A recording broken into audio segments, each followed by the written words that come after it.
V Energiji Plus smo se lotili tudi sistemov, kot je prenova kotlovnic in pa proizvodnja in prodaja toplotne energije. Izkoristili smo priložnost, ki se nam je ponudila na enem primeru, to je v kotlovnici v ulici Bratov Grajfov na Pobrežju v Mariboru in v konkurenci tudi z našim projektom zmagali. Prednost našega projekta je bila predvsem v tem, da smo že od vsega začetka delali odprto in pa transparentno in na ta način prepričali 580 etažnih lastnikov, da bo za našim projektom tudi dosežen tisti učinek, ki so ga pričakovali. Predvsem znižanje stroškov ogrevanja in pa seveda dobiti eno takšno tehnološko rešitev, ki bo na dalj časa pomenila tudi nižje fiksne stroške, ki so povezani z obratovanjem in vzdrževanjem kotlovnice.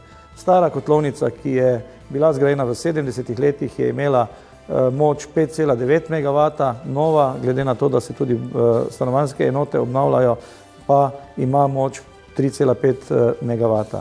Pri tem smo pri izpustih CO2 prihranili približno 500 tisoč kg CO2 v kurilni sezoni in pa na drugi strani izboljšali tudi učinkovitost celotnega sistema, saj so izgube v celotnem sistemu padle pod mejo 10% na 8%.